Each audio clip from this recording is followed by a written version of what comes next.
Thought for the day. ಅರಿವನ್ನು ಅರಿಯೋಣ. ಅರಿವನ್ನು ಅರಿಯಬೇಕು ಅಂದ್ರೆ ಮೊದಲು ನಾವು ಯಾರು ಎಂಬುದನ್ನು ಅರಿಯಲು ಪ್ರಯತ್ನ ಮಾಡಬೇಕು. ಆದರೆ ಯಾವಾಗ್ಲೂ ನೀನು ಯಾರು ಅಂತ ಕೇಳಿನೇ ಅಭ್ಯಾಸ. ನೀನು ಯಾರು ಅಂತ ಕೇಳುವಾಗ ಎಮೋಷನಲ್ ಸ್ಟೇಟ್ ಆಫ್ ಮೈಂಡ್, ಅಹಂಕಾರ, ಹೂ ಆರ್ ಯು, ಇದು external question. Who am I, internal search. ಇದು ನಾನು ಯಾರು ಎಂದು ನಮ್ಮನ್ನ ನಾವೇ ಕೇಳ್ಕೊಂಡ್ರೆ, ನನ್ನನ್ನ ಈ ಲೋಕಕ್ಕೆ ಕಳಿಸಿದವರು ಯಾರು, ಈ ಲೋಕವನ್ನ ನಿರ್ವಾಹ ಮಾಡುವರು ಯಾರು, ನಾನು ಎಲ್ಲಿಂದ ಬಂದೆ, ಎಲ್ಲಿ ಹೋಗ್ಬೇಕು, ನನ್ನ ಬಾಳಿನ ಗುರಿ, ಈ ತರ ಚಿಂತನೆಗಳು ಬರುತ್ತೆ. ಎಲ್ಲವೂ ಸೇರಿ ಒಂದೇ ಪ್ರಶ್ನೆ, ನಾನು ಯಾರು. ಇದನ್ನ ಅರಿತರೆ ಪ್ರಪಂಚದ ರಹಸ್ಯ ಅಷ್ಟು ಅರಿವಾಗುತ್ತದೆ.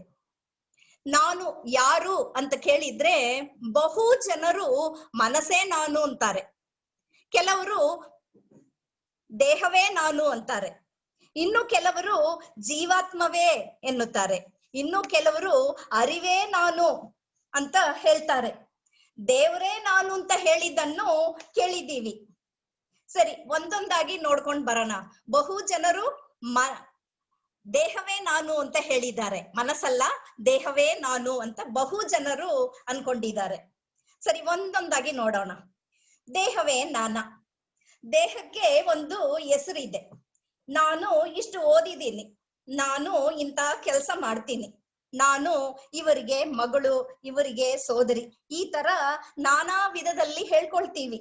ನಾನು ಈ ದೇಶದವಳು ಅಂತಾನು ಹೇಳಿದ್ದನ್ನ ಕೇಳಿದೀವಿ. So we refer ourselves by name, education, qualification, profession, relation, nation, different role of play. We wear different hats ಅಷ್ಟೇ. ಒಬ್ಬ ವ್ಯಕ್ತಿನೇ ತಾಯಾಗೂ ಇರ್ತಾಳೆ, ಮಗಳಾಗೂ ಇರ್ತಾಳೆ, ಸೋದರಿಯಾಗೂ. So different role of play. ಸರಿ, ಹುಟ್ಟಿದಾಗ ನಾನು ಮಗು, I am a baby.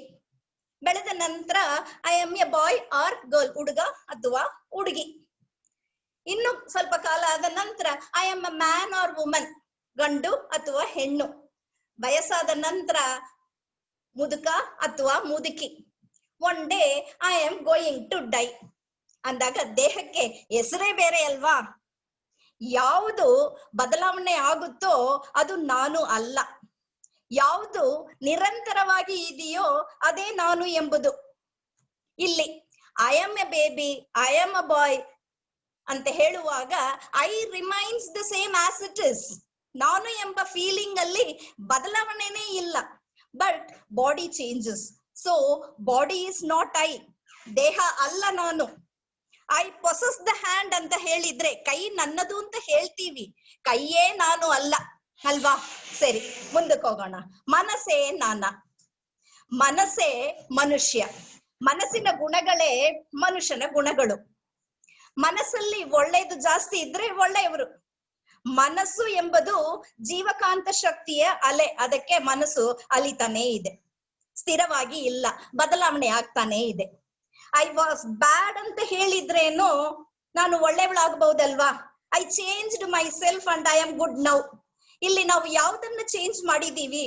Simply I changed the quality of my mind ಅಂದಾಗ ನಮ್ ಪರ್ಸನಾಲಿಟಿನೂ ಚೇಂಜ್ ಆಗುತ್ತೆ. I am bad, I am good, I am short tempered, I am absurd minded. ಇಲ್ಲಿ I ಎಂಬ ಫೀಲಿಂಗ್ ಅಲ್ಲಿ ಬದಲಾವಣೆ ಇಲ್ಲ. ಮನಸ್ಸು ಬದಲಾವಣೆ ಆಗ್ತಾ ಇದೆ. ಯಾವುದು ಬದಲಾವಣೆ ಆಗುತ್ತೋ ಅದು ನಾನು ಅಲ್ಲ ಅಂದಾಗ ಮನಸ್ಸು ನಾನು ಅಲ್ಲ. ಸರಿ, ಜೀವಾತ್ಮವೇ ನಾನಾ ಎಂದು ನೋಡೋಣ. ಜೀವಾತ್ಮ is a limited energy, limited consciousness, conditioned consciousness, individual consciousness. ಈ ಜೀವಾತ್ಮ ಪರಮಾತ್ಮನಿಂದ ಬಂದಿದೆ ಅಂದಾಗ ಈ ಜೀವಾತ್ಮನಿಗೂ ತಾನು ಬಂದಿದ್ದ ಕಡೆಗೆ ಹೋಗಬೇಕು ಎಂಬ ತಾಪ, ಆಸೆ, ಹಂಬಲ. ಇವಾಗ ನೀವು ಮನೆಯಿಂದ ಆಚೆ ಹೊರಟಿದ್ದೀರಿ ಅಂತ ಇಟ್ಕೊಳ್ಳಿ, ತಿರ್ಗಾ ಮನೆಗ್ ತಾನೇ ವಾಪಸ್ ಬರ್ತೀರಾ? ಆ ತರಾನೇ ಈ ಜೀವಾತ್ಮನಿಗೂ ತಾನು ಬಂದಿದ್ದ ಕಡೆಗೆ ಹೋಗಬೇಕು ಎಂಬ ತಾಪ, ಆಸೆ, ಹಂಬಲ. So one day are the other this Jivatma is going to merge with Paramatma. ಅಂದಾಗ ಜೀವಾತ್ಮವೂ ನಾನು ಅಲ್ಲ. ಅಂದ್ರೆ ನಾನು ಯಾರು? Who am I? What is I? I is nothing but consciousness. ಸರಿ, ಯಾರಾದ್ರೂ ನಿಮ್ಮ ಹತ್ರ ಒಂದು ವಿಷಯವನ್ನು ಹೇಳುವಾಗ ಆ ವಿಷಯ ನಿಮ್ಗೆ ಮುಂಚೆನೆ ಗೊತ್ತಿತ್ತು ಅಂದಾಗ ನೀವೇನ್ ಹೇಳ್ತೀರಾ? ಐ ನೋ, ನನಗೆ ಗೊತ್ತು ಅಂತಾನೆ ಹೇಳ್ತೀರಾ? Who knows? Consciousness knows. ಅರಿವಾಗಿ ನಮ್ಮಲ್ಲಿ ಇರುವ ಅರಿವಿಗೆ ಗೊತ್ತಿದೆ, ನಾನು ನನ್ನದು ಅಂತ ಅರಿವು ಹೇಳ್ತಾ ಇದೆ. So consciousness is you, consciousness is God. So you are God, godly person. ನಾನೇ ದೇವರು ಅಂದ್ರೆ ಅಹಂಕಾರ, ನಾನಾಗಿ ಇರುವುದು ದೇವರೇ, ದೇವರಂತ ಮನುಷ್ಯ. ವೆನ್ ಯು ಆರ್ ಕಾನ್ಶಿಯಸ್, ನಿಮ್ಮ ಇರುವಿಕೆ ನಿಮ್ಮ ಅರಿವಿಗೆ ಅರಿವಾಗುತ್ತೆ. ನಿದ್ರೆಯಲ್ಲೂ ಕತ್ಲೆಯಲ್ಲೂ ಕೂಡ ನಿಮ್ಮ ಇರುವಿಕೆ ನಿಮ್ ಅರಿವಿಗೆ ಅರಿವಾಗುತ್ತೆ ಅಲ್ವಾ? ಕತ್ಲೆಯಲ್ಲಿ ನಿಮ್ಮ ಇರುವಿಕೆ ಅರಿವಾಗಕ್ಕೆ ಬೆಳಕು ಬೇಕಾ? ಸ್ವಲ್ಪ ಯೋಚನೆ ಮಾಡಿ. ಇಲ್ಲ ಅಲ್ವಾ? ಗೊತ್ತಾಗತ್ತಲ್ವಾ? Do you need a light to know your existence? ಇಲ್ಲ ಅಲ್ವಾ? ಸರಿ, ಒಂದು ರೀಕ್ಯಾಪ್ ನೋಡೋಣ.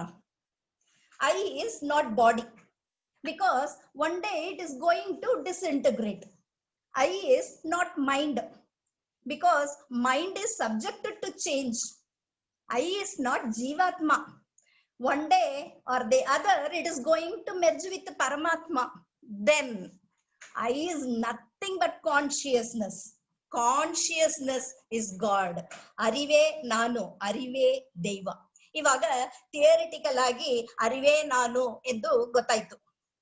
ಮುಂದಕ್ಕೆ ಹೋಗೋಣ.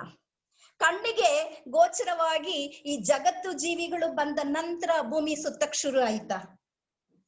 ಕಾನ್ಶಿಯಸ್ ಇಂದ ಕ್ರಿಯೆ ಕ್ರಮವಾಗಿ ನಡೀತಾ ಇದೆ. Functional order is so precise in nature. Even matter is also energy particle. ಜಡ ವಸ್ತುಗಳಲ್ಲೂ ಅಣುಗಳು ಸುತ್ತುತ್ತಾ ಇದೆ.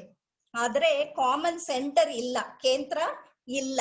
ಸೊ ಪ್ರಜ್ಞೆನೂ ಇಲ್ಲ. ಆದರೆ ಅದಕ್ಕೂ ಅರಿವು ಇದೆ. Because energy and consciousness are two inseparable features. ಉದಾಹರಣೆಗೆ heat and light are the two qualities of fire. Light ಜಾಸ್ತಿ ಮಾಡಿದ್ರೆ ಅಂದ್ರೆ ಬೆಳಕಲ್ಲಿ ಉರಿಯುತ್ತಿರುವ ಬತ್ತಿಯನ್ನು ಸ್ವಲ್ಪ ಮುಂದಕ್ಕೆ ತಳ್ಳಿದ್ರೆ ಪ್ರಕಾಶವಾಗಿ ಉರಿಯತ್ತಲ್ವಾ? ಅಂದಾಗ ಶಾಖ ಹೀಟು ಜಾಸ್ತಿ ಆಗುತ್ತೆ. ಸೊ ಲೈಟು ಜಾಸ್ತಿ ಆಗುತ್ತೆ, ಹೀಟು ಜಾಸ್ತಿ ಆಗುತ್ತೆ. ಕಡಿಮೆ ಮಾಡಿ, ಹೀಟು ಕಡಿಮೆ ಆಗುತ್ತೆ, ಬೆಳಕು ಉರಿಯುತ್ತಿರುವ ಪ್ರಕಾಶವು ಕಡಿಮೆ ಆಗುತ್ತೆ. So heat and light are the two qualities of one fire, inseparable features. ಅದೇ ತರಾನೇ ಶಕ್ತಿ ಮತ್ತು ಚೈತನ್ಯ, energy and consciousness are inseparable features. ಸರ್ವಶಕ್ತನು ಸರ್ವಜ್ಞನು ಎರಡು ದೇವರಲ್ಲ, ಒಂದೇ ದೇವರ ಎರಡು ಗುಣಗಳು. ಶಕ್ತಿ ಸ್ವರೂಪ, ಚೈತನ್ಯ ಸ್ವರೂಪ, ಚೈತನ್ಯ ಶಕ್ತಿಯೇ ದೇವರು. Swamiji conscious energy is god ಎಂದು ಹೇಳಿದ್ರು. ಇದುವರೆಗೂ ದೇವರನ್ನ ಸೈನ್ಸ್ ಆಗಿ ವೇದಾತ್ರಿ ಮಹರ್ಷಿ ಬಿಟ್ಟು ಯಾರು ಹೇಳಲೇ ಇಲ್ಲ ಅಂತ ಇನ್ನೊಂದು ಮಹಾನ್ ಹೇಳಿದ್ರು. ಚೈತನ್ಯ ಶಕ್ತಿಯೇ ದೇವರು ಅಂತ ಅರಿವನ್ನ ಅರಿತವರು ಅರಿವು ಇಲ್ಲದೇ ಇರುವ ವಸ್ತು ಯಾವುದು ಪ್ರಪಂಚದಲ್ಲಿ ಇಲ್ಲ ಎಂದು ಹೇಳಿದ್ರು. ಈ ಜ್ಞಾನ ಇಲ್ಲದೆ ಇರುವವರಿಗೆ ಜಡ ವಸ್ತುಗಳಲ್ಲಿ ಅರಿವು ಇದೆಯಾ ಅಂತ ಒಂದು ಸಂಶಯ. ಅರಿವು ಅಂದ್ರೆ ಅರಿಯೋದು ಮಾತ್ರ ಅರಿವು ಅಲ್ಲ ಅಂದಾಗ ಜಡ ವಸ್ತುಗಳಲ್ಲಿ ಇನ್ ಅನಿಮೇಟ್ಸ್ ಪ್ಯಾಟರ್ನ್, ಪ್ರೆಸಿಷನ್, ರೆಗ್ಯುಲಾರಿಟಿ ಎಂದು ಅರಿವು ಕ್ರಿಯೆ ನಡೆಯುತ್ತದೆ. ಪ್ಯಾಟರ್ನ್ ಅಂದ್ರೆ ಅಟಾಮಿಕ್ ಸ್ಟ್ರಕ್ಚರ್, ರಚನೆ. ವಸ್ತುವಿನಲ್ಲಿ ಇರುವ ಅಣುವಿನ ಕೂಟ ಹೇಗೆ ಇರುತ್ತದೋ ಕಣ್ಣಿಗೆ ಗೋಚರವಾಗಿ ಕಾಣಿಸ್ಕೊಳ್ಳೋದು, ಇದೇ ಪ್ಯಾಟರ್ನ್ ಎಂಬುದು. ಪ್ರೆಸಿಷನ್ ಅಂದ್ರೆ ಪ್ರಾಪರ್ಟೀಸ್, ನಿಷ್ಕೃಷ್ಟತೆ, ಕ್ಯಾರೆಕ್ಟರೈಸೇಷನ್. ಅಣುಗಳ ಕೂಟಕ್ಕೆ ತಕ್ಕಂಗೆ ಗುಣ, ಸ್ವಭಾವ. ಇವಾಗ ನೋಡಿ, ಪೆನ್ನು ಪೆನ್ನು ಅಣುಗಳ ಕೂಟ. ಇದಕ್ಕೆ ಒಂದು ಪ್ಯಾಟರ್ನ್ ಇದೆ, ಇದು ಒಂದು ರೂಪ ತಳಿ ಬಂದಿದೆ. ಇದು ಬರೆಯಕ್ಕೆ ಯೂಸ್ ಆಗುತ್ತೆ, ಚಾರು ಕೂತ್ಕೊಳ್ಳಕ್ಕೆ ಯೂಸ್ ಆಗುತ್ತೆ. ಇದೇ ಪ್ರೆಸಿಷನ್ ಎಂಬುದು. Then regularity. ರೆಗ್ಯುಲಾರಿಟಿ ಅಂದ್ರೆ ಟೈಮ್ ಫ್ಯಾಕ್ಟರ್, ಕ್ರಮಬದ್ಧತೆ, ಕಾಲ. ಒಂದು ಮಗು ಹುಟ್ಟಬೇಕು ಅಂದ್ರೆ 9 ತಿಂಗಳು ಕಾಯ್ಬೇಕಲ್ವಾ? ಒಂದು ಬೀಜ ನಟ್ರೆ ಮೊಳಕೆ ಬಿಡಕ್ಕೆ ಒಂದು ಕಾಲ ಅವಕಾಶ ಬೇಕು. ಇವಾಗ ಬೀಜದಲ್ಲೂ ನೋಡಿ, ಸಣ್ಣ ಬೀಜ ಇದ್ರೆ ಬೇಗನೆ ಮೊಳಕೆ ಬಿಡತ್ತೆ. ಯಾಕೆ? ಸಣ್ಣ ಬೀಜ ಪರಮಾಣುಗಳು ಕೂಟ ಕಡಿಮೆ ಇರುತ್ತೆ, ಸೊ ಬೇಗ ಮೊಳಕೆ ಬಿಡತ್ತೆ. ಸೊ ಕಾಲ ಅವಕಾಶ ಇದೆ ಅದಕ್ಕೂ. ಅಂದಾಗ ಈ ದೈವ ನೆಲೆನೇ ಜಡ ವಸ್ತುಗಳಲ್ಲಿ ಕ್ರಮಬದ್ಧತೆಯನ್ನು ಕ್ರಿಯೆ ನಡಲಿಕ್ಕೆ ಅಡಕವಾಗಿ ಇಟ್ಟಿದ್ದಾನೆ. ಅಷ್ಟೇನು, ಪರಮಾಣುನು ಸಹ ಇಷ್ಟು ಸತಿ ತನ್ನನ್ನು ತಾನೇ ಸುತ್ತಬೇಕು ಎಂಬ ನಿಯಮ ಇದೆ. ಈ ಜಡ ವಸ್ತುಗಳಲ್ಲಿ ಈ ನಿಯಮ ಇಲ್ಲ ಅಂದ್ರೆ ಈ ಕ್ರಿಯೆ ನಡೆಯಲ್ಲ. ಉದಾಹರಣೆಗೆ ಕಾಪರ್ ಸಲ್ಫೇಟ್, ಇದು ಒಂದು ಕೆಮಿಕಲ್. ನೀಲಿ ಕಲ್ಲು ಒಂದು ತಗೊಳ್ಳಿ, ಆಭರಣ ಮಾಡಕ್ಕೆ ಯೂಸ್ ಮಾಡ್ತಾರೆ ನೋಡಿ, ಅದು. ಎರಡು ನೋಡಕ್ಕೆ ಒಂದೇ ತರಾನೇ ಇರುತ್ತೆ. ಈ ನೀಲಿ ಕಲ್ಲನ್ನು ನಾಲಿಗೆಯಲ್ಲಿ ಇಟ್ರೆ ಏನು ಆಗೋಲ್ಲ. ಆದ್ರೆ ಕಾಪರ್ ಸಲ್ಫೇಟ್ ಇಟ್ರೆ ನಾಲಿಗೆ ಸುಟ್ಟೋಗ್ಬಿಡತ್ತೆ, ನೆವೆಯಾಗತ್ತೆ. ಒಂದು ಕಾರ್ಯಕ್ಕೆ ಪರಿಣಾಮವನ್ನು ಕೊಡೋದು ಈ ಅರಿವೇ, ಕಾನ್ಶಿಯಸ್ನೆಸ್. ಜಡವಸ್ತುಗಳಲ್ಲಿ ಅರಿವು ಉಂಟು, ಆದರೆ ಆ ಅರಿವು ತನ್ನನ್ನ ಅರಿಲಿಲ್ಲ, ಅದಕ್ಕೆ ಪ್ರಜ್ಞೆನೂ ಇಲ್ಲ. ಆದ್ರೆ ಕಾರ್ಯದ ನಿಯಮ ಉಂಟು. ಜೀವಿಗಳಲ್ಲಿ ಇನ್ ಅನಿಮೇಟ್ಸ್, ಜೀವಿಗಳಲ್ಲಿ ಬಂದಾಗ ಪ್ರಜ್ಞೆ ಉಂಟು. ಪ್ಯಾಟರ್ನ್, ಪ್ರಿಸಿಷನ್, ರೆಗ್ಯುಲಾರಿಟಿ ಮತ್ತು ಕಾಗ್ನಿಷನ್, ಎಕ್ಸ್ಪೀರಿಯನ್ಸ್, ಡಿಸ್ಕ್ರಿಮಿನೇಷನ್ ಎಂದು ಕ್ರಿಯೆ ನಡೆಯುತ್ತೆ. ಕಾಗ್ನಿಷನ್ ಅಂದ್ರೆ ಫೀಲಿಂಗ್. ಎಲ್ಲಾ ಜೀವರಾಶಿಗಳಿಗೂ ಫೀಲಿಂಗ್ ಉಂಟು. ಎಲ್ಲಾ ಜೀವರಾಶಿಗಳು ಹುಟ್ಟತ್ತೆ, ಬಾಳತ್ತೆ, ಸೆತ್ತೋಗತ್ತೆ. ನೋವು, ನಲಿವು ಎಲ್ಲ ಉಂಟು, ಅಶ್ವೆ, ಎಲ್ಲಾ ಫೀಲಿಂಗು ಇವೆ. Next experience. ಎಕ್ಸ್ಪೀರಿಯನ್ಸ್ ಅಂದ್ರೆ ಅನುಭವ. ಅನುಭವ ಇದೆಯಾ? ಜೀವರಾಶಿ ಅಂದ್ರೆ ಮನುಷ್ಯರಿಗೆ ಮಾತ್ರ ಅಂತ ಅನ್ಕೊಂಡಿದೀವಿ, ಮೃಗಗಳಿಗೂ ಸಹ ಅನುಭವ ಇದೆ. ಒಂದು ಕತೆ, ಸಣ್ಣ ಕತೆ. ತೆನಾಲಿ ರಾಮನ್ ಬೆಕ್ಕು, ಅದ್ರ ಬಗ್ಗೆ ಬಹು ಜನರು ಕೇಳಿರಬಹುದು, ಗೊತ್ತಿಲ್ಲದೆ ಇರೋರಿಗೆ ಹೇಳ್ತೀನಿ. ಒಂದಿನ ತೆನಾಲಿ ರಾಮನ್ ಬಿಸಿ ಬಿಸಿ ಹಾಲನ್ನ ಬೆಕ್ಕುಗೆ ಇಟ್ಟ. ಆ ಬೆಕ್ಕು ಅದು ಗೊತ್ತಿಲ್ಲದೆ ನಾಲಿಗೆ ಇಟ್ಬಿಡ್ತು, ನಾಲಿಗೆ ಸುಟ್ಟೋಯ್ತು. ಆಮೇಲೆ ಆ ಬೆಕ್ಕು ಹಾಲೇ ಕುಡಿಲಿಲ್ವಂತೆ, ಪ್ರಾಣ ಇರುವವರೆಗೂ ಹಾಲೇ ಕುಡಿಲಿಲ್ಲ. ಆದರೆ ಇವಾಗ ನಿಮ್ ಮನೆಯಲ್ಲಿ ಒಂದು ಬೆಕ್ಕು ಇದೆ ಅಂತ ಇಟ್ಕೊಳ್ಳಿ, ಅದಕ್ಕೆ ಬಿಸಿ ಬಿಸಿ ಹಾಲು ಇಟ್ರೆ ಕುಡಿಯತ್ತೋ ಇಲ್ವೋ? ಖಂಡಿತ ಕುಡಿಯತ್ತೆ. ಅದ್ ಏನ್ ಮಾಡತ್ತೆ ಗೊತ್ತಾ? ನಮ್ಮನ್ನ ನೋಡತ್ತೆ, ಫ್ಯಾನ್ ನೋಡತ್ತೆ. ಆ ಅನುಭವ, ಸುಟ್ಟಿದ್ದು ಅನುಭವ ತಳಿ ಕೇಂದ್ರದಲ್ಲಿ ಬಂದಿದೆ, ಆ ಅನುಭವ ಬಂದಿದೆ, ಮುದ್ರೆಕೊಂಡಿದೆ, ಎಲ್ಲೂ ಲಿಂಕ್ ಎಲ್ಲೂ ಬಿಟ್ಟೋಗಿಲ್ಲ. ಆದ್ರೆ ಅರಿವು ಒಂದೊಂದು ಜನರೇಷನ್ ಅಲ್ಲೂ ಡೆವಲಪ್ ಆಗಿದೆ. ಅಂದಾಗ ಸ್ವಲ್ಪ ಹೊತ್ತು ಕಾಯೋಣ, ತಣ್ಣಗಾಗತ್ತೆ, ಕುಡಿಯೋಣ ಎಂಬ ಅರಿವು. ಸೊ ಜೀವರಾಶಿಗಳಿಗೂ ಅನುಭವ ಇದೆ. ಡಿಸ್ಕ್ರಿಮಿನೇಷನ್ ಮೂರನೇದು ಅಂದ್ರೆ ವಿವೇಚನೆ. ಸರಿ, ಅನುಭವ ಅರ್ಥ ಆಯ್ತು, ವಿವೇಚನೆ ಕೂಡ ಉಂಟಾ ಮೃಗಗಳಿಗೆ ಅಂತ ಒಂದು ಸಂಶಯ ಬರುತ್ತೆ, ಡೌಟ್. ಅದಕ್ಕೂ ಒಂದು ಉದಾಹರಣೆ ಹೇಳಬಹುದು. ಒಂದು ನಾಯನ್ನ ಸಾಕ್ಬಿಟ್ಟು ಟ್ರೈನಿಂಗ್ ಕೊಟ್ರೆ ಎಲ್ಲ ಮಾಡತ್ತೆ. ಮೇಡಮ್, ಅದು ಟ್ರೈನಿಂಗ್ ಕೊಟ್ಟಿದ್ದಾರೆ ಅದಕ್ಕೆ ಮಾಡತ್ತೆ ಅಂತ ಹೇಳ್ತೀರಾ? ಸರಿ, ಅದನ್ನ ಬಿಟ್ಬಿಡೋಣ, ಬೀದಿ ನಾಯನ್ನೇ ತಗೊಳ್ಳೋಣ, ಅದಕ್ಕೆ ಯಾರು ಟ್ರೈನಿಂಗ್ ಕೊಡಲ್ಲ ಅಲ್ವಾ? ಒಬ್ಬ ವ್ಯಕ್ತಿ ಟಿಪ್ ಟಾಪ್ ಆಗಿ ಡ್ರೆಸ್ ಮಾಡ್ಕೊಂಡು ಹೋಗ್ತಾನೆ. ಇದು ನಾಯಿ ನೋಡತ್ತೆ, ಓ ಇವ್ರು ಡೋರ್ ನಂಬರ್ 10, ಇವ್ರು ಒಳ್ಳೆಯವರು, ಬೇಡ ಬೇಡ ಬಗ್ಳೋದ್ ಬೇಡ, ಎನರ್ಜಿ ವೇಸ್ಟ್, ಸುಮ್ನೆ ಇರತ್ತೆ. ಒಂದ್ 5 ನಿಮಿಷ ಬಿಟ್ಟು ಇನ್ನೊಬ್ರು ಹೋಗ್ತಾರೆ, ಓ ಇವ್ರು ಪಕ್ಕ ಮನೆಯವರು, ಡೋರ್ ನಂಬರ್ 10 ಫ್ರೆಂಡ್, ಇವ್ರು, ಹೊಗಳೋದು ಬೇಡ, ಸುಮ್ನೆ ಇರತ್ತೆ. ಆದ್ರೆ ಒಂದ್ 5 ನಿಮಿಷ ಬಿಟ್ಟು ಒಂದು ಗೋಣಿ ಚೀಲ ತಗೊಂಡು ಬರ್ತಾನ ನೋಡಿ, ಅವನ್ ನೋಡಿದ್ರೆ ಬೊಗಳಕ್ ಶುರು ಮಾಡತ್ತೆ. ಇಟ್ ಡಿಸ್ಕ್ರಿಮಿನೇಟ್ಸ್. ಯಾಕೆಂದ್ರೆ ಸಂದರ್ಭ ಬಂದ್ರೆ, ಸಮಯ ಒದಗಿ ಬಂದ್ರೆ, ಅನುಕೂಲ ಆದ್ರೆ ಅವನ್ ಕಳ್ತನ ಮಾಡಬಹುದು ಅಂತ. ಸೊ ಒಂದು ಪ್ರಿಕಾಷನ್ ಫಸ್ಟೇ ಬೊಗಳಕ್ ಶುರು ಮಾಡುತ್ತೆ ಅದು. ಸೊ ಈ ತರ ಮೃಗಗಳಿಗೂ ಅರಿವು ಉಂಟು, ಅನುಭವ ಇದೆ, ವಿವೇಚನೆ ಮಾಡುವ ಶಕ್ತಿ ಎಲ್ಲಾ ಜೀವರಾಶಿಗಳಿಗೂ ಈ 6 ಇದೆ. Pattern, precision, regularity, cognition, experience, discrimination. ಜೀವಿಗಳಲ್ಲಿ ಉನ್ನತ ಸ್ಥಾನ ಮಾನವ. ಸೊ ಮನುಷ್ಯರಲ್ಲಿ ಯೋಚನೆ, ಆಲೋಚನೆ, ಸಮಾಲೋಚನೆ ಮಾಡುವ ಥಿಂಕಿಂಗ್ ಕೆಪಾಸಿಟಿ ಬಂತು. ಎಲ್ಲರದಲ್ಲೂ ಎಲ್ಲಾ ಬಲ್ಲ ದೇವರೇ ಪರಮಾಣುವಾಗಿ, ಅಣುವಾಗಿ, ಪಂಚಭೂತಗಳಾಗಿ, ಪಂಚಭೂತಗಳು ಎಲ್ಲಿ ಹೋಲಿಸ್ಟಿಕ್ ಪ್ರಪೋರ್ಷನ್ ಅಲ್ಲಿ ದೈವೀಗ ಸಂಯೋಗದಲ್ಲಿ ಸೇರ್ತೋ ಅಲ್ಲಿ 1ನೇ ಅರಿವಿಂದ 6ನೇ ಅರಿವುಳ್ಳ ಮಾನವರಾಗಿ ಪರಿಣಾಮಗೊಳಿಸಿ ಬಂದಿದೆ. ಈ ಅರಿವೇ ಮಾನವರಲ್ಲಿ ಮನಸ್ಸಾಗಿ ಪರಿಣಾಮಗೊಂಡಿದೆ. ಅಂಡದಲ್ಲಿ ಇರೋದು ಪಿಂಡದಲ್ಲಿ ಅಂತ ಹೇಳಿದ್ದಾರೆ. ಅಂಡದಲ್ಲಿ ಪಂಚಭೂತಗಳು, ಪಿಂಡದಲ್ಲೂ ಪಂಚಭೂತಗಳು. ಪಂಚಭೂತಗಳಲ್ಲಿ ಮೊದಲನೇ ಭೂತ ಪರಮಾಣು ದೇಹದಲ್ಲಿ ಪ್ರಾಣವಾಗಿ ಇದೆ.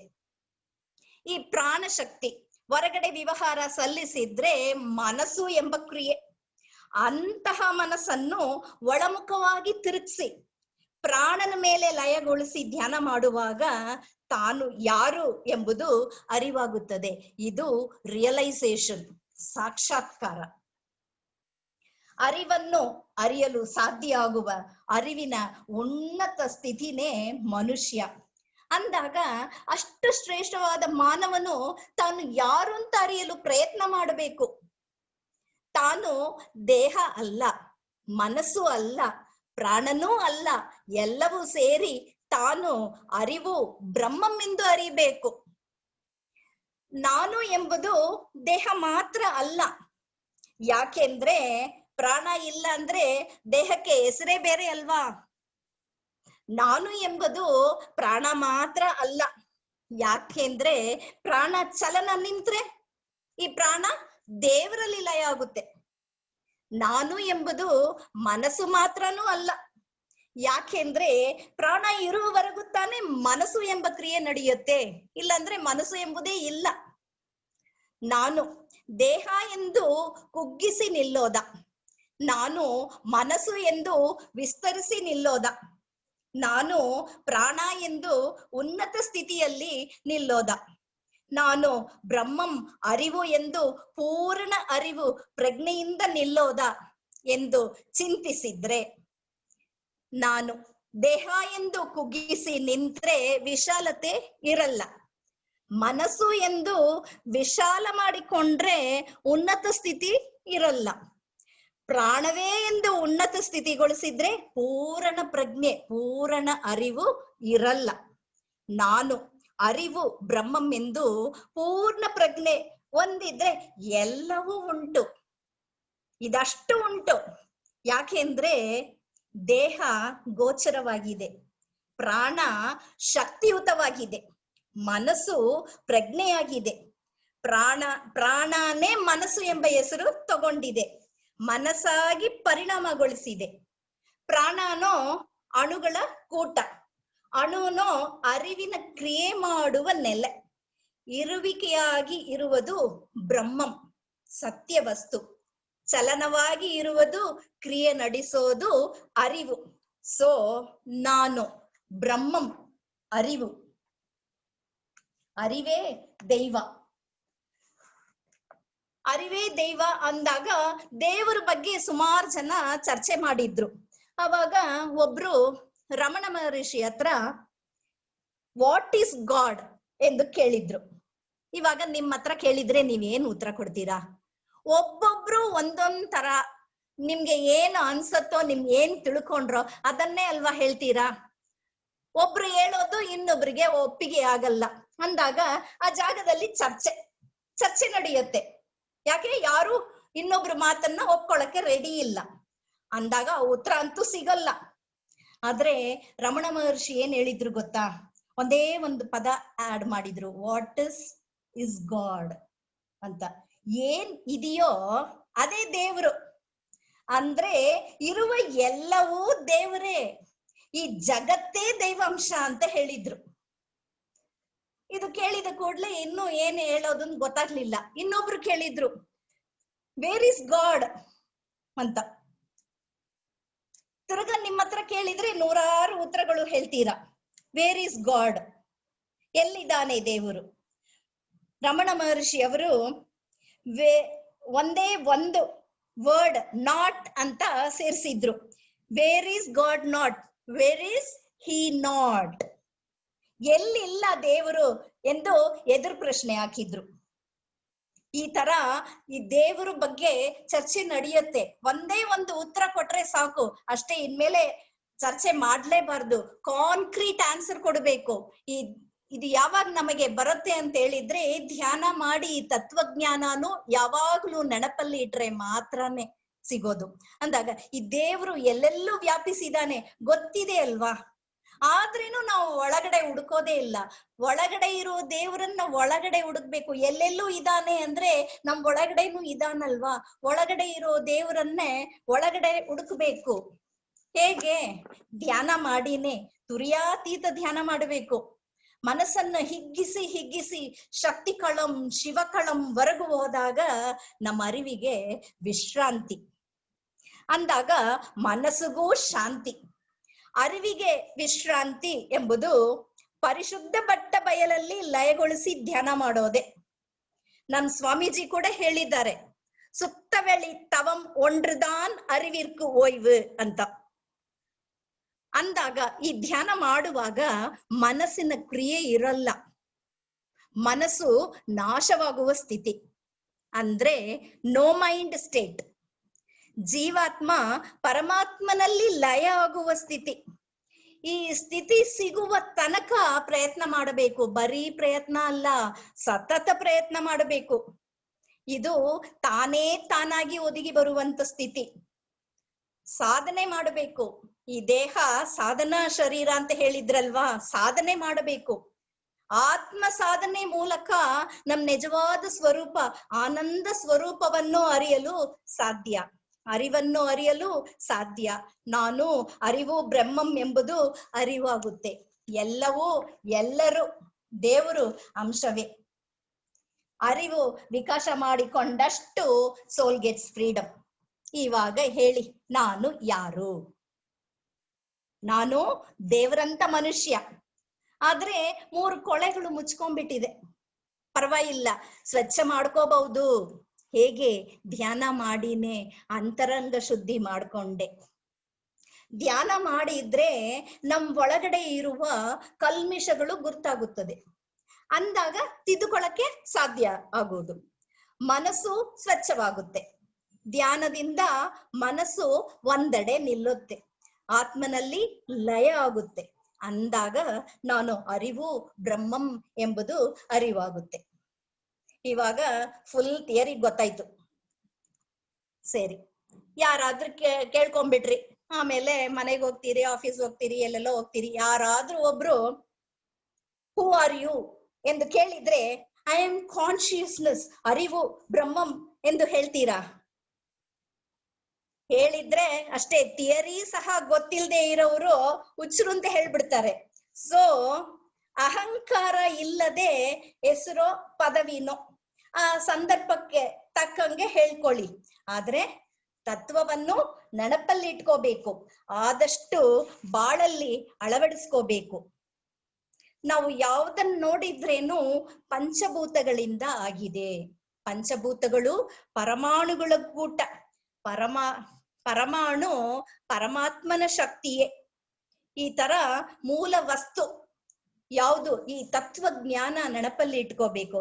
ಇದಕ್ಕೆ ಮಹರ್ಷಿ ಅವರು ಆಪಲ್ ಉದಾಹರಣೆ ಹೇಳಿದ್ರು. ಅಜ್ಞಾನ, ವಿಜ್ಞಾನ, ಆತ್ಮ ಸತ್ಯಜ್ಞಾನ, ತತ್ವಜ್ಞಾನ ಅಂತ. ಆಪಲ್ ಇವಾಗ ಚೂರ್ ಮಾಡಿದ್ರೆ ಕೊನೆಗೆ ಏನ್ ಉಳಿಯತ್ತೆ? Energy particle. ಎನರ್ಜಿ ಪಾರ್ಟಿಕಲ್ ಅನ್ನು ಬಿಡಿಸಬಹುದು, ಎಲೆಕ್ಟ್ರಾನ್, ನ್ಯೂಟ್ರಾನ್, ಪ್ರೋಟಾನ್. ಮಧ್ಯ ಏನಿದೆ?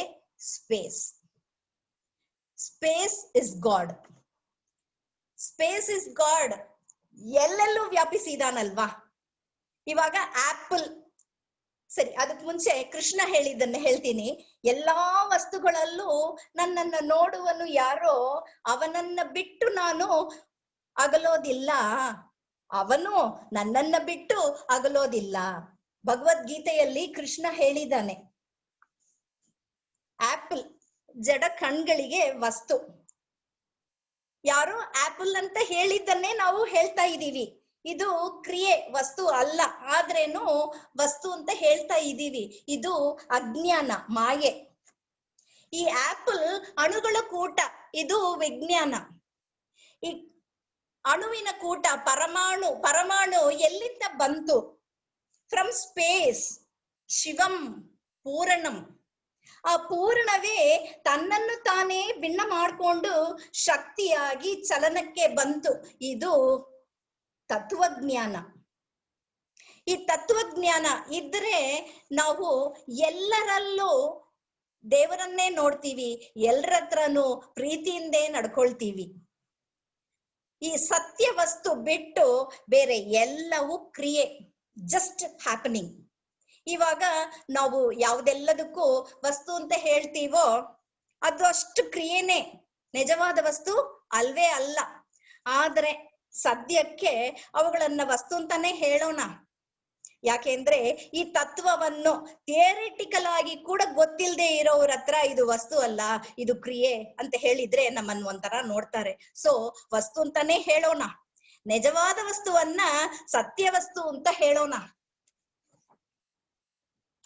ಈ ಥಿಯರಿ ಮಾತ್ರ ಸಾಲದು. ಇಷ್ಟೊತ್ತು ಥಿಯರಿ ಗೊತ್ತಾಯ್ತು ನಮಗೆ, ಈ ಥಿಯರಿ ಮಾತ್ರ ಸಾಲದು. Practical application is A must. ಬಾಳಲ್ಲಿ ಅಳವಡಿಸಿಕೊಳ್ಳಬೇಕು. ತಿಳುವಳಿಕೆ ಬೇಕು ಅಂದ್ರೆ ಅಳವಡಿಕೆ ಮಾಡ್ಕೋಬೇಕು. ಹೇಗೆ? ಧ್ಯಾನ ಮಾಡಿನೇ, ತುರಿಯಾತೀತ ಧ್ಯಾನ ಮಾಡಿನೇ ಈ ಸತ್ಯ ಜ್ಞಾನವನ್ನ ಪಡೆಯಕ್ ಸಾಧ್ಯ. ಅಂದ್ರೆ ಧ್ಯಾನ ಒಂದೇ ದಾರಿ, ಒಳಗೆ ಹೊರಗೆ ಒಂದೇ ದೈವಿಕ ಶಕ್ತಿಯೇ ಎಂಬ ಅರಿವನ್ನು ಅರಿಯುವ ವಿಧಾನವೇ ಈ ತುರಿಯಾತೀತ ಧ್ಯಾನ. ದೇಹ ಬಿಟ್ಟು ಬ್ರಹ್ಮಾಂಡ ಮಂಡಲವನ್ನು ದಾಟಿ ಪರಿಶುದ್ಧ ಪಟ್ಟ ಬಯಲಲ್ಲಿ ಮನಸ್ಸನ್ನ ವಿಲೀನಗೊಳಿಸಿ ಧ್ಯಾನ ಮಾಡಬೇಕು.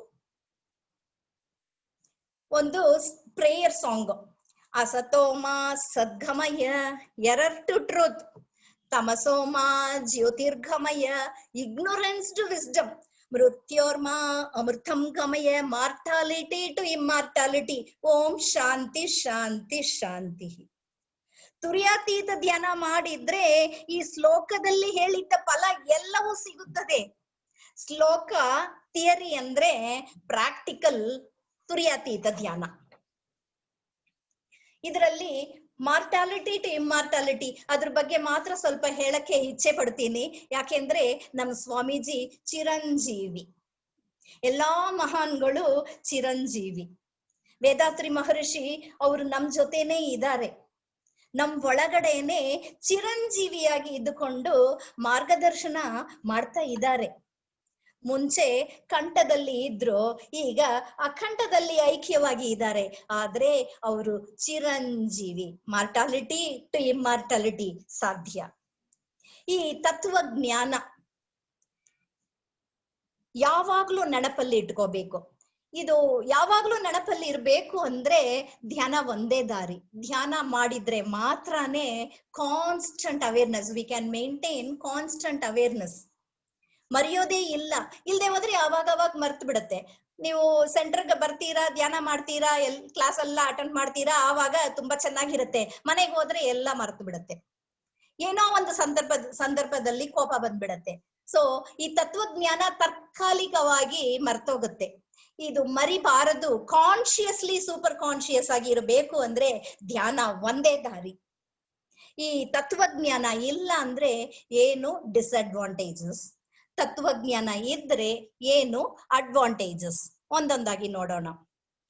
ದೇಹವೇ ನಾನು ಅಂದಾಗ ದೇಹಕ್ಕೆ ಏನು ಬೇಕಂತೆ? ಊಟ ಬೇಕು, ಬಟ್ಟೆ ಬೇಕು, ಆಭರಣ ಬೇಕು, ಚೆನ್ನಾಗಿ ನಿದ್ರೆ ಮಾಡಬೇಕು, ಒಳ್ಳೆ ರಿಲೇಟಿವ್ಸ್ ಫ್ರೆಂಡ್ಸ್ ಬೇಕು, ಅಷ್ಟೇ ಅಲ್ವಾ? ಅನ್ನಮಯ ಕೋಶ. ದೇಹಕ್ಕೆ ಏನ್ ಬೇಕೋ ಅದ್ರಲ್ಲಿ ಮಾತ್ರನೇ ಮನಸ್ಸು ಉರುಳೋದು. ಇವಾಗ ಊಟ ಸಿಗ್ಲಿಲ್ಲ ಅಂದ್ರೆ ಕೋಪ ಬರುತ್ತೆ. ಊಟ ಸಿಕ್ತು ಆದ್ರೆ ಶುಚಿ ರುಚಿ ಇಲ್ಲ ಅಂದ್ರೇನು ಕೋಪ. ಮನೆಯಲ್ಲಿ ಜಗಳ, ಏನ್ ಅಡಿಗೆ ಮಾಡಿದೀಯಾ ಅಂತ. ಸರಿ, ಟೇಸ್ಟ್ ಆಗಿ ಸಿಕ್ತು, ಆದ್ರೆ ಸ್ವಲ್ಪನೇ ಸಿಕ್ತು, ಇದೇ ಹೆಂಗ್ ಸಾಕು, ಇಷ್ಟೇ ಮಾಡಿದ್ಯಾ, ಹೆಂಗ್ ಸಾಕು, ಇದು ಎಷ್ಟು ಸ್ವಲ್ಪ ಜಾಸ್ತಿ ಮಾಡಬಾರ್ದ, ಅಗೇನ್ ಜಗಳ, ಕೋಪ ಅಲ್ವಾ. ಊಟ ಸಿಕ್ಕಿದ್ರೇನು ಜಗಳ, ಕೋಪ. ಸೊ ಅಲ್ಲಿ ಶಾಂತಿ ಒಟ್ಟೋಗುತ್ತೆ. Harmony in the family is lost. ಸರಿ, ಊಟ ಸಿಕ್ತು, ಟೇಸ್ಟಿಯಾಗಿ ಸಿಕ್ತು, ತುಂಬಾ ಸಿಕ್ತು, ಜಾಸ್ತಿ ತಿನ್ಬಿಡೋದು. ನೆಕ್ಸ್ಟ್ ಏನ್ ಬರುತ್ತೆ? ನಿದ್ರೆನೆ.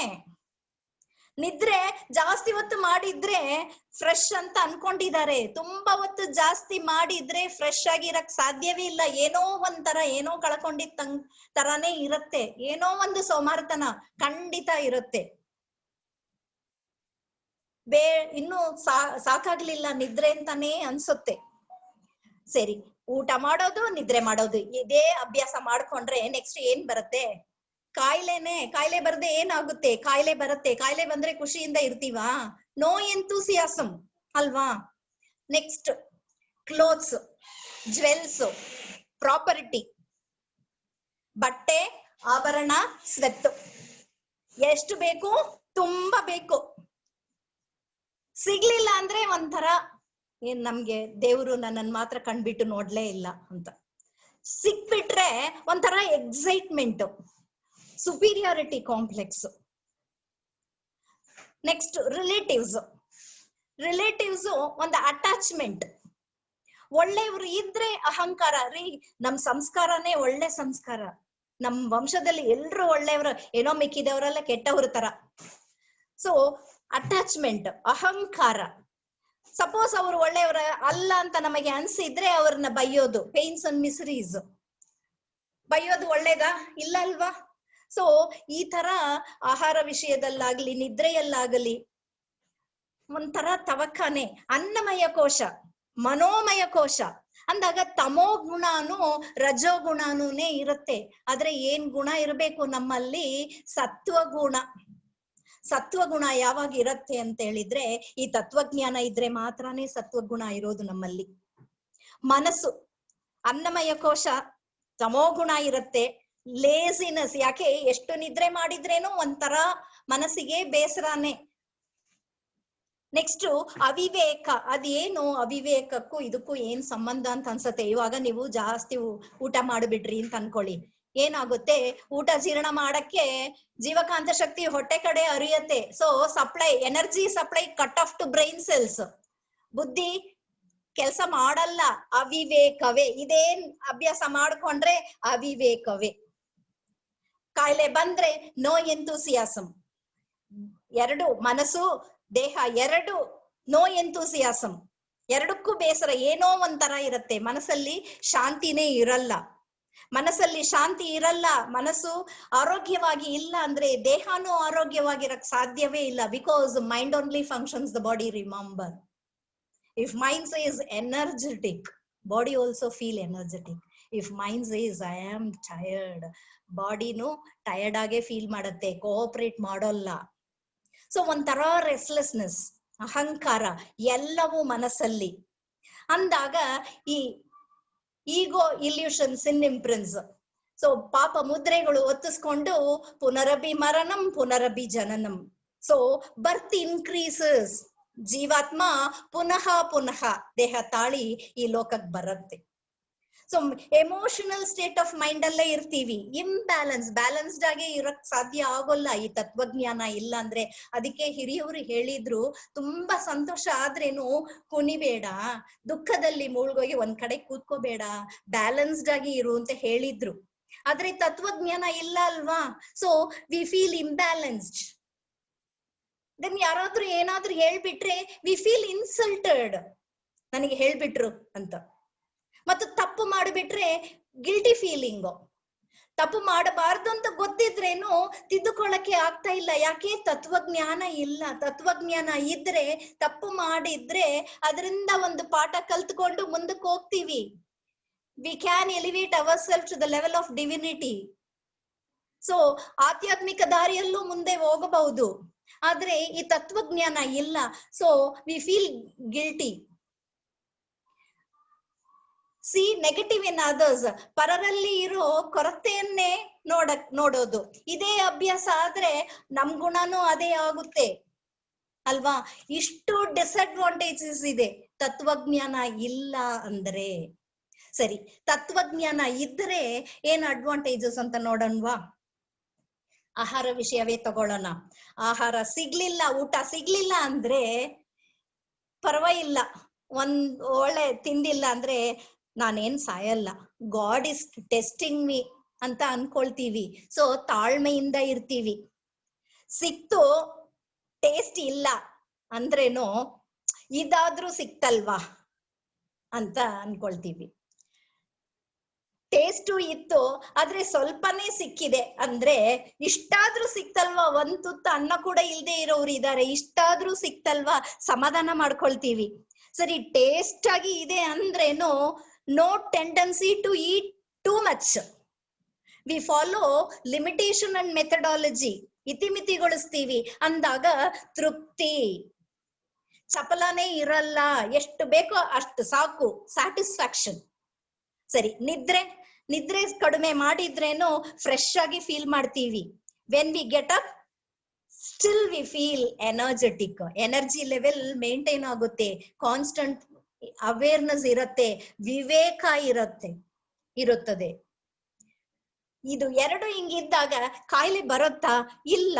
100% ಇಮ್ಯುನಿಟಿ ಲೆವೆಲ್ ಹೆಚ್ಚಾಗುತ್ತೆ. ಹೇಗೆ? ಅರಿವೇ ನಾನು, ಕಾನ್ಶಿಯಸ್ನೆಸ್ ಇಸ್ ಐ ಅಂದ್ರೆ consciousness and energy are inseparable features. ಮುಂಚೆನೆ ಹೇಳಿದೆ ಅಂದಾಗ ಎನರ್ಜಿ ಸಪ್ಲೈ ಯಾವಾಗ್ಲೂ ಇರುತ್ತೆ. ದೇಹದಲ್ಲಿ ರಕ್ತ ಓಟ, ಗಾಳಿಯ ಓಟ, ಪ್ರಾಣ ಓಟ, 5 ಓಟಗಳು ನೆಟ್ಟಿಗೂ ಓಡುತ್ತೆ. There is no disturbance in the easeful flow. So no disease. Disease ಅಂದ್ರೆ ಡಿಸ್ಟರ್ಬೆನ್ಸ್ ಇನ್ ದ ಈಸ್ಫುಲ್ ಫ್ಲೋನೆ. ಅಂದಾಗ ಶಕ್ತಿ ಹರಿದ್ರೆ ಎಲ್ಲೋ ಅಡಚಣೆ ಇರಲ್ಲ, ಫ್ರೀ ಫ್ಲೋ. ಎಲ್ಲವೂ 5 ಓಟ, ರಕ್ತ ಓಟ, ಗಾಳಿಯ ಓಟ, ಉಷ್ಣಾಂಶದ ಓಟ, ಪ್ರಾಣದ ಓಟ, ಜೀವಕಾಂತ ಶಕ್ತಿಯ ಓಟ. So no disease. ಸರಿ, ಥಿಂಗ್ಸ್. ಒಂದು ವಸ್ತು ಅಂದ್ರೆ ಅಣುಗಳ ಕೂಟ ಗೊತ್ತು ನಮಗೆ. Energy and consciousness are inseparable features ಅಂದಾಗ ವಸ್ತುವನ್ನ ಪ್ರೀತಿಯಿಂದ ಉಪಯೋಗ ಮಾಡಿದ್ರೆ ಅದರಲ್ಲಿ ಇರುವ ಕಾನ್ಶಿಯಸ್ನೆಸ್, ವಸ್ತುವಿನಲ್ಲಿ ಇರುವ ಕಾನ್ಶಿಯಸ್ನೆಸ್ಗೆ ಖುಷಿ ಆಗುತ್ತೆ. ಇಟ್ ರೆಸ್ಪಾಂಡ್ ಅಂದಾಗ ಬಾಳ್ಕೆ ಬರುತ್ತೆ. ನೀವು ಆ ವಸ್ತುವನ್ನ ಚೆನ್ನಾಗೇ ಇಲ್ಲ, ಇಷ್ಟನೇ ಇಲ್ಲ ಅಂತ ಹೇಳ್ತಾ ಇದ್ರೆ ಅಲ್ಲಿ ಇರುವ ಕಾನ್ಶಿಯಸ್ನೆಸ್, ಆ ವಸ್ತುವಿನಲ್ಲಿ ಇರುವ ಕಾನ್ಶಿಯಸ್ ಅಗೇನ್ ಇಟ್ ರೆಸ್ಪಾನ್ಸ್. ಹೇಗೆ? ನನ್ ಕಂಡ್ರೆ ಇಷ್ಟ ಇಲ್ವಾ, ಹೋಗ್ಬಿಡ್ತೀನಿ, ಕಳ್ದೋಗತ್ತೆ, ಒಡೆದೋಗತ್ತೆ, ಏನೋ ಒಂದ್ ಆಗ್ಬಿಡತ್ತೆ ಒಟ್ನಲ್ಲಿ. ಸೊ ಪ್ರೀತಿಯಿಂದ ಉಪಯೋಗ ಮಾಡಬೇಕು. ಅರಿವೇ ನಾನು, ಕಾನ್ಶಿಯಸ್ನೆಸ್ ಇಸ್ ಈ ತತ್ವಜ್ಞಾನ ಇದ್ರೆ we respect everything and everybody. ಖಂಡಿತ, ಗ್ಯಾರಂಟಿ ಇದು. ಸರಿ, ರಿಲೇಟಿವ್ಸ್ ಬಗ್ಗೆ ನೋಡೋಣ. ಇವಾಗ ಒಳ್ಳೆಯವರು ಅಂದ್ರೇನು ಸರಿ, ಕೆಟ್ಟವರು ಅಂದ್ರೇನು ಸರಿ, ವಿ ಡೆವಲಪ್ ಡಿಟ್ಯಾಚ್ಡ್ ಅಟ್ಯಾಚ್ಮೆಂಟ್. ಇವಾಗ ಕೆಟ್ಟವರು ಅಂತ ನಮ್ಮ ಮನಸ್ಸಿಗೆ ಅನ್ಸಿದ್ರೆ ಬಾಳ್ಗೆ ಸಮೃದ್ಧಿಯೊಂದಿಗೆ ಬರೀ ಹಾರೈಕೆ, ವಿ ಬ್ಲೆಸ್ ದೆಮ್ ಅಷ್ಟೇ ಅಲ್ವಾ. ಅದಕ್ಕೆ ಸ್ವಾಮೀಜಿ ಕೆಡುಕನ್ ಮಾಡೋರು ಇದ್ದರೆ ಅವರೂ ಸಹ ಒಳ್ಳೆಯವರಾಗಲಿ ಅಂತ ಕರುಣೆಯಿಂದ ಹಾರೈಸಿ ಅಂತ ಹೇಳಿದ್ರು. ಸೊ ಈ ತತ್ವಜ್ಞಾನ ಇದ್ರೆ ಮಾತ್ರನೇ ಕರುಣೆಯಿಂದ ಹಾರೈಸಕ್ಕೆ ಸಾಧ್ಯ ಆಗೋದು ನಮ್ಮಲ್ಲಿ. ಅವ್ರು ಬಿಡಿ, ಅನ್ನೋನ್ ಪೀಪಲ್ ಯಾರು ಅಂತಾನೆ ಗೊತ್ತಿಲ್ಲ, ಅವ್ರ ಹತ್ರನೂ ಕರುಣೆ, ದಯೆ ಕರುಣೆಯಿಂದ ಇರ್ತೀವಿ, ಪ್ರೀತಿ ಕರುಣೆಯಿಂದ ಇರ್ತೀವಿ. ಯಾಕೆ? ಅವರಲ್ಲೂ ಅದೇ ದೇವರೇ ಇದಾರಲ್ವಾ. ಸೊ ಪ್ರೀತಿಯಿಂದ ಇರಕ್ಕೆ ಸಾಧ್ಯ.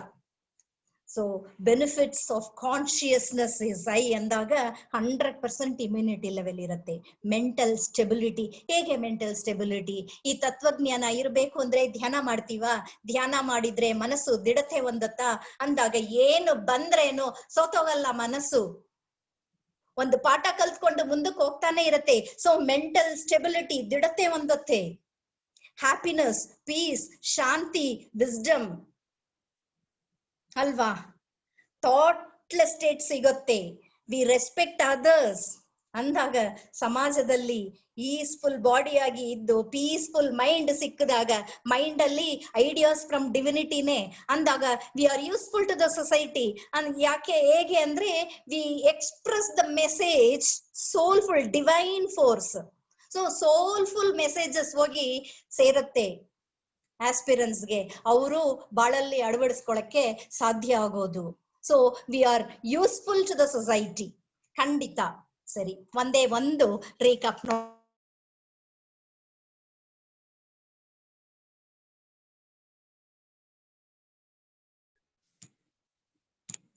ಅರಿವೇ ನಾನು ಅಕ್ಷರ. ಅರಿವೇ ಅರಿವನ್ನ ಅರಿಯಬೇಕು, ಅದು ಅಕ್ಷರ. ಅಕ್ಷರ ಅಂದ್ರೆ ABCD ಆ ಲೆಟರ್ಸ್ ಅಲ್ಲ. ಕ್ಷರ ಅಂದ್ರೆ ನಾಶ. ಅಕ್ಷರ ಅಂದ್ರೆ ನಾಶವಾಗದ್ದು. ನಾಶವಾಗದ್ದು ಯಾವುದೋ ಅದು ನಾನು. ಆ ತರ ನಾಶವಿಲ್ಲದ ಅಂತಹ ಅಕ್ಷರವೇ ನಾನು. ಈ ಅರಿವನ್ನು ಅರಿಲಿಕ್ಕೆ ನಮ್ ಸ್ವಾಮೀಜಿ ಥಿಯರಿನೂ ವಿವರಿಸಿದ್ದಾರೆ, ಪ್ರಾಕ್ಟಿಕಲ್ ಅಪ್ಲಿಕೇಶನ್ ಟೆಕ್ನಿಕ್ ಕೊಟ್ಟಿದ್ದಾರೆ. ಥಿಯರಿ ಯಾವುದು? ಹೂ ಆಮ್ ಐ. ಪ್ರಾಕ್ಟಿಕಲ್ ತುರಿಯಾತೀತ ಧ್ಯಾನ. ಸೊ ಸ್ವಾಮೀಜಿ ಕೊಟ್ಟಿದ್ದು ಇನ್ಫಾರ್ಮೇಶನ್ ನೀವು ನಿಮ್ಮ ಬಾಳಲ್ಲಿ ಅಳವಡಿಸಿಕೊಂಡ್ರೆ you can confirm it in yourself, in your life by your own observation. Then transformation is automatic. ಅರಿವನ್ನು ಅರಿಯಬಹುದು. ಇದೇ ಶ್ರವಣ ಮನನ ನಿಧಿಧ್ಯಾಸನ. ಬಹು ಜನರು ಶ್ರವಣ ಮಾಡ್ತಾರೆ, ಆದ್ರೆ ಮನನ ಮಾಡೋದಿಲ್ಲ. ಮನಸ್ಸು ಅನಲೈಸ್ ಮಾಡಬೇಕು. ಮನಸ್ಸು ಅನಲೈಸ್ ಮಾಡಿದ್ರೇನೆ ನಿಧಿಧ್ಯಾಸನ. The enquiry who am I ಅದು ಶ್ರವಣ. The ascertainment of the true ಅಂದ್ರೆ ಪ್ರಾಸೆಸ್ ಯಾವುದೋ ಅದು ಮನನ. Import of I the process ಅದು ಮನನ. Practical application ನಿಧಿಧ್ಯಾಸನ. ಸೊ ನೀವೆಲ್ಲರೂ ಸ್ವಾಮೀಜಿ ಹೇಳ್ಕೊಟ್ಟಿದ್ದ ಮಾರ್ಗದಲ್ಲಿ ಹೋಗಬೇಕು. ತುರಿಯಾತೀತ ಧ್ಯಾನ ಮಾಡಬೇಕು.